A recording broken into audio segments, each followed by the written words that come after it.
امام قسطلانی مواہب الدنیا میں فرماتے ہیں جب اللہ رب العزت نے حضرت آدم علیہ السلام کو پیدا فرمایا، حضرت آدم علیہ السلام جب پیدا ہوئے اللہ رب العزت نے فرمایا ارفع رأسک یا آدم، اے پیارے آدم اپنا سر مبارک اٹھاؤ آسمانوں کی طرف دیکھو۔ فرفع رأسہ، حضرت آدم علیہ السلام نے اپنا سر مبارک اٹھا کر آسمانوں کی جانب دیکھا، فرآ نور محمد صلی اللہ علیہ وسلم فی سرار العلاج، حضرت آدم علیہ السلام نے آسمانوں میں نور مصطفیٰ کو چمکتا دیکھا۔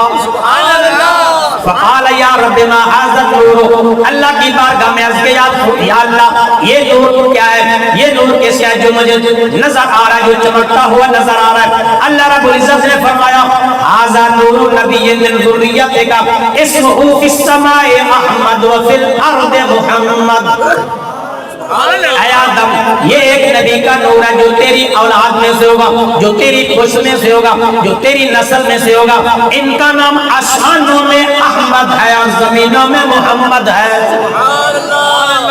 حضرت آدم علیہ السلام جو ابھی پیدا ہو رہے ہیں، جو ابھی وجود میں آئے، اللہ رب العزت نے فرمایا کہ آدم اپنا سر مبارک آسمانوں کی طرف اٹھا کر دیکھو۔ جب دیکھا تو نور مصطفیٰ چمکتا ہوا نظر آیا۔ اللہ رب العزت نے فرمایا لولا لما خلقتک، اے آدم اگر یہ نور نہ ہوتا، اگر میں اپنے محبوب کو نہ بناتا، تمہیں بھی نہ بناتا، نہ زمینوں کو بناتا، نہ آسمانوں کو بناتا۔ اے آدم اگر تمہیں بنایا، اگر کائنات کو بنایا، اگر زمین و آسمانوں کو بنایا، اگر چاند ستارے بنے، جو کچھ بھی کائنات کے اندر بنا، میرے محبوب مصطفیٰ صلی اللہ علیہ وسلم کے طفیل بنا۔ اس لیے نبی پاک صلی اللہ علیہ وسلم مقصود کائنات ہے، آپ وجود کائنات ہیں۔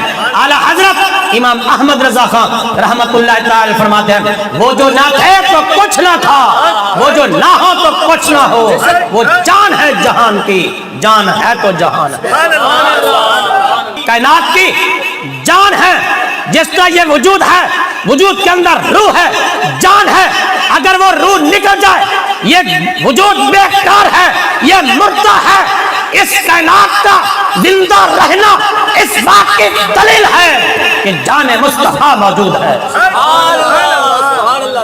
حضرت سیدہ آمنہ رضی اللہ تعالیٰ عنہ فرماتے ہیں جب نبی پاک صلی اللہ علیہ وسلم کی ولادت کا وقت قریب آیا، حضرت عبد المطلب رضی اللہ تعالیٰ عنہ خانہ کعبہ کے طواف میں مصروف تھے۔ فرماتے ہیں کہ جب نبی پاک صلی اللہ علیہ وسلم کی ولادت کے بعد سعادت کا وقت ہوا، صبح کا وقت ہوا، میرے گھر کے اندر چند عورتیں دراز قد حسن و جمال کی پہ کر حاضر ہوئی۔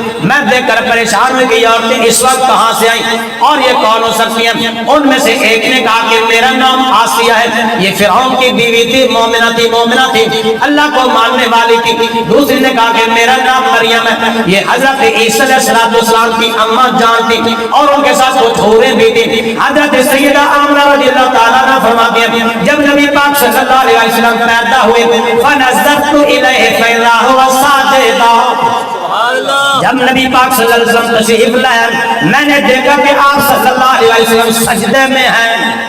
آپ صلی اللہ علیہ وسلم سجدے میں تشریف لائے، آپ نے آتے ہی سجدہ کیا۔ سجدے کے لیے ضروری ہے کہ سجدہ کرنے والے کے کپڑے پاک ہو، جسم پاک ہو، جگہ پاک ہو، وجود پاک ہو، وہ مقام پاک ہو۔ نبی پاک صلی اللہ علیہ وسلم نے سجدہ کر کے بتا دیا میں بھی پاک ہوں، میری اماں بھی پاک ہے، میری اماں کا گھر بھی پاک ہے۔ بلکہ صرف نبی پاک صلی اللہ علیہ وسلم کی آمد سے مکہ پاک نہیں ہوا، حضرت آمنہ رضی اللہ تعالیٰ عنہ کا گھر پاک نہیں ہوا، بلکہ نبی پاک صلی اللہ علیہ وسلم نے فرمایا صحیح بخاری شریف کے اندر حدیث پاک موجود، آپ صلی اللہ علیہ وسلم نے فرمایا جعلت لی الارض مسجدا، اللہ رب العزت نے میرے آنے کی وجہ سے ساری زمین کو پاک فرما دیا۔ حضرت آدم علیہ السلام کے قدم جہاں لگے وہ میدان عرفات پاک ہوا، میدان عرفات کو عزت و شرف ملا۔ حضرت ابراہیم علیہ السلام کے قدم مبارک جہاں لگے اللہ رب العزت نے فرمایا واتخذوا من مقام ابراہیم مصلی، کہ مقام ابراہیم کو مصلی بناؤ۔ حضرت ابراہیم علیہ السلام کے قدم لگنے سے مقام ابراہیم کو عزت و شرف ملا۔ حضرت حاجرہ رضی اللہ تعالیٰ عنہ کے قدم جہاں لگے اللہ رب العزت نے فرمایا ان الصفا والمروہ من شعائر اللہ، بے شک صفا مروہ پہاڑیاں اللہ کی نشانیوں میں سے ہیں۔ حضرت حاجرہ رضی اللہ تعالیٰ عنہ کے قدموں کی برکت سے صفا مروہ پہاڑیوں کو شرف اور عزت ملی۔ حضرت اسماعیل علیہ السلام کے قدموں کی برکت سے آب زمزم کو عزت ملی، مگر نبی پاک صلی اللہ علیہ وسلم کے قدموں کی برکت سے ساری زمین کو عزت ملی۔ سبحان اللہ۔